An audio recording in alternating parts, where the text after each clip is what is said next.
To power the 6G network, scientists plan to employ individuals as antennas. This is going to be a big shock to some, and many will consider this to be fake.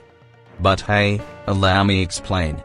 Please be sure to give this video a like, share it and drop down your opinion on this new technology in the comments section. Also subscribe to get more videos like this one. Thanks. The precise operation of 6G wireless technology is still unknown.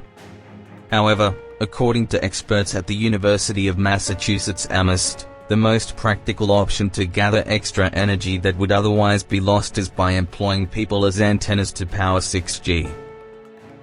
Scientists have already begun researching visible light communication, VLC, which is essentially a wireless version of fiber optics that employs light bursts to transport information in the ever-present endeavor to speed up an informational exchange.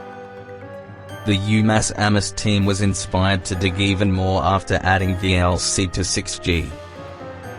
Researchers at UMass Amherst discovered that humans can significantly improve the effectiveness of VLC by using their bodies as a carrier for coiled copper to capture waste energy from VLC. VLC is quite easy to use and fascinating. It uses light from LEDs, which can turn on and off up to 1 million times per second, rather than radio waves to convey information wirelessly, according to Arthur G. Oy, a professor of information and computer sciences at UMass Amherst. Are you ready for 6G? Imagine how fast you can now stream any video or surf the internet. But is using humans as antennas a really good idea? Well, we'll find out really soon.